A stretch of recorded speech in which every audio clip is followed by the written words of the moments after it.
राधे राधे दोस्तों, आपका अपने चैनल प्योर विचार में स्वागत है।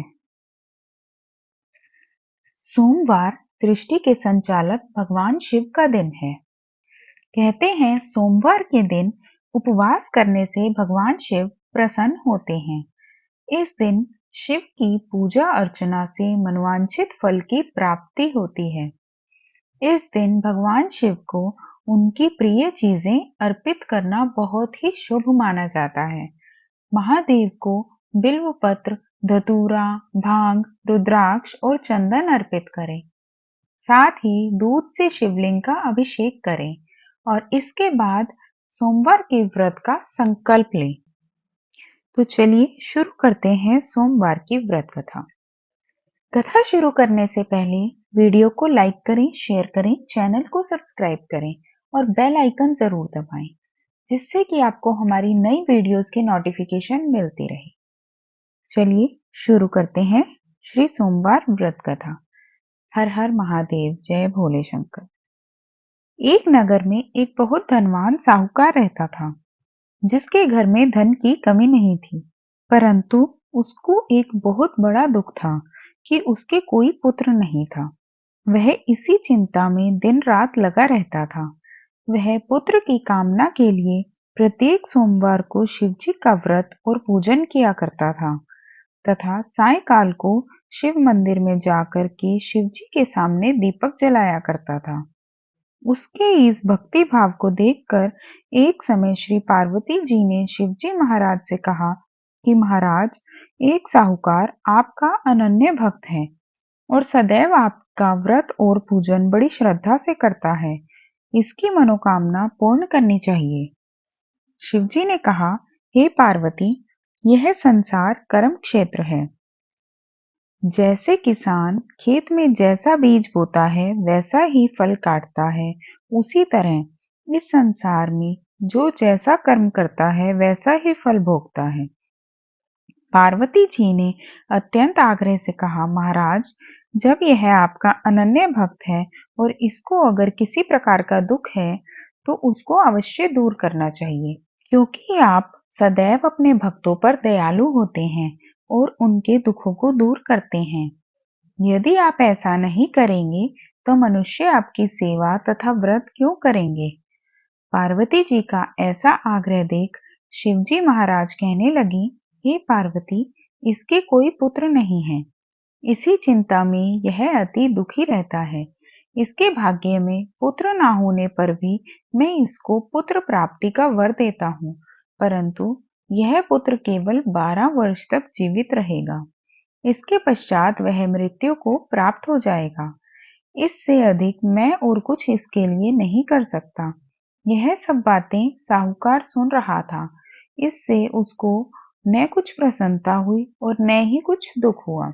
वह पहले जैसे ही शिवजी महाराज का व्रत और पूजन करता रहा। कुछ काल व्यतीत हो जाने पर साहूकार की स्त्री गर्भवती हुई और 10वें महीने में उसके गर्भ से एक अति सुंदर पुत्र प्राप्त हुआ।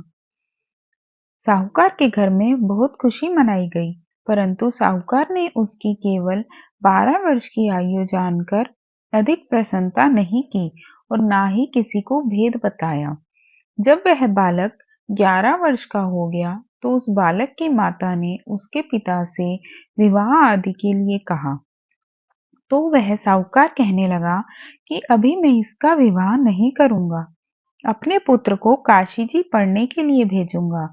फिर साहूकार ने अपने साले अर्थात बालक के मामा को बुला करके उसको बहुत सा धन देकर कहा, तुम इस बालक को काशी जी पढ़ने के लिए ले जाओ और रास्ते में जिस स्थान पर भी जाओ यज्ञ तथा ब्राह्मणों को भोजन कराते जाओ। वह दोनों मामा भांजे यज्ञ करते और ब्राह्मणों को भोजन कराते जा रहे थे। रास्ते में उनको एक शहर पड़ा। उस शहर में राजा की कन्या का विवाह था और दूसरे राजा का लड़का जो विवाह कराने के लिए बारात लेकर आया था, वह एक आग से काना था। उसके पिता को इस बात की बड़ी चिंता थी कि कहीं वर को देख कन्या के माता पिता विवाह में किसी प्रकार की अड़चन पैदा न कर दें।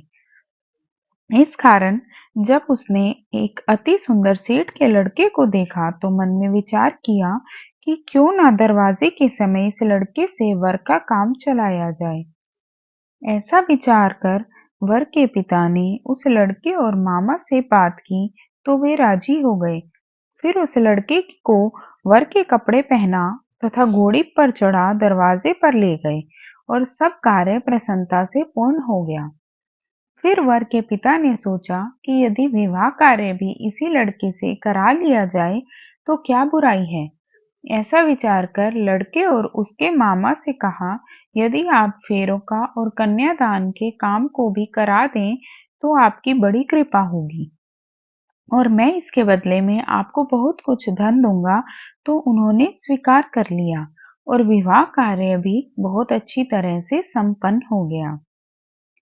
परंतु जिस समय लड़का जाने लगा तो उसने राजकुमारी की चुंदड़ी के पल्ले पर लिख दिया कि तेरा विवाह तो मेरे साथ हुआ है, परंतु जिस राजकुमार के साथ तुमको भेजेंगे वह एक आंख से काना है और मैं काशी जी पढ़ने जा रहा हूँ।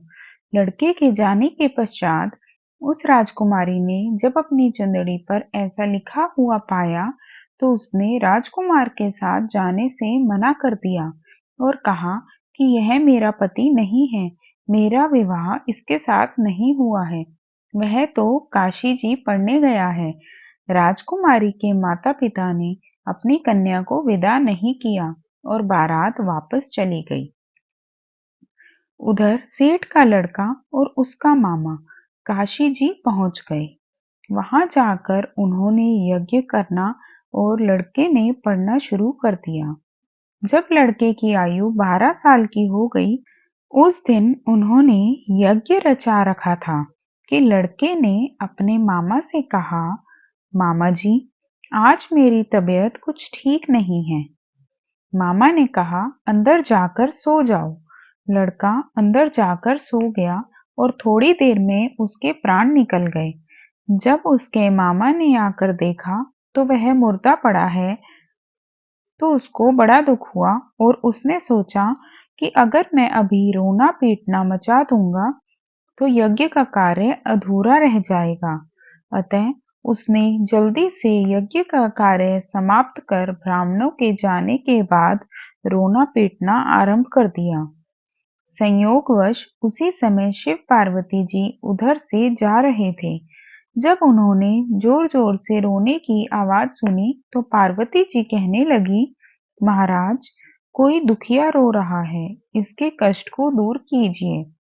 जब शिव पार्वती ने पास जाकर देखा तो वहां तो एक लड़का मुर्दा पड़ा था। पार्वती जी कहने लगी, महाराज, यह तो उसी सेठ का लड़का है जो आपके वरदान से हुआ था। शिवजी कहने लगे, हे पार्वती, इसकी आयु इतनी ही थी, वह यह भोग चुका। तब पार्वती जी ने कहा, हे महाराज, इस बालक को और आयु दो, नहीं तो इसके माता पिता तड़प तड़प कर मर जाएंगे। पार्वती जी के बार-बार आग्रह करने पर शिवजी ने उसको जीवन वरदान दिया और शिवजी महाराज की कृपा से लड़का जीवित हो गया। शिवजी और पार्वती जी कैलाश पर्वत को चले गए। तब वह लड़का और मामा उसी प्रकार यज्ञ करते तथा ब्राह्मणों को भोजन कराते अपने घर की ओर चल पड़े। रास्ते में उसी शहर में आए जहां उसका विवाह हुआ था। वहां पर आकर उन्होंने यज्ञ आरंभ कर दिया तो उस लड़के के ससुर ने उसको पहचान लिया और अपने महल में ले जाकर उसकी बड़ी खातिर की। साथ ही बहुत से दास दासियों सहित आदर पूर्वक लड़की और जमाई को विदा किया। जब वह अपने शहर के निकट आए तो मामा ने कहा कि मैं पहले तुम्हारे घर जाकर खबर कराता हूँ। जब उस लड़के का मामा घर पहुंचा तो लड़के के माता पिता घर की छत पर बैठे थे और यह प्रण कर रखा था कि यदि हमारा पुत्र सकुशल लौट आया तो हम राजी खुशी नीचे आ जाएंगे। नहीं तो छत से गिरकर अपने प्राण खो देंगे। इतने में उस लड़के के मामा ने आकर यह समाचार दिया, आपका पुत्र आ गया है। तो उनको विश्वास नहीं आया। तब उसके मामा ने शपथ पूर्वक कहा कि आपका पुत्र अपनी स्त्री के साथ बहुत सारा धन साथ लेकर आया है। तो सेठ ने आनंद के साथ उनका स्वागत किया और बड़ी प्रसन्नता के साथ रहने लगे। इसी प्रकार से जो कोई भी सोमवार के व्रत को धारण करता है अथवा इस कथा को पढ़ता है या सुनता है, उसकी समस्त मनोकामनाएं पूर्ण होती हैं। हर हर महादेव। जय भोले शंकर, जय भोले शंकर।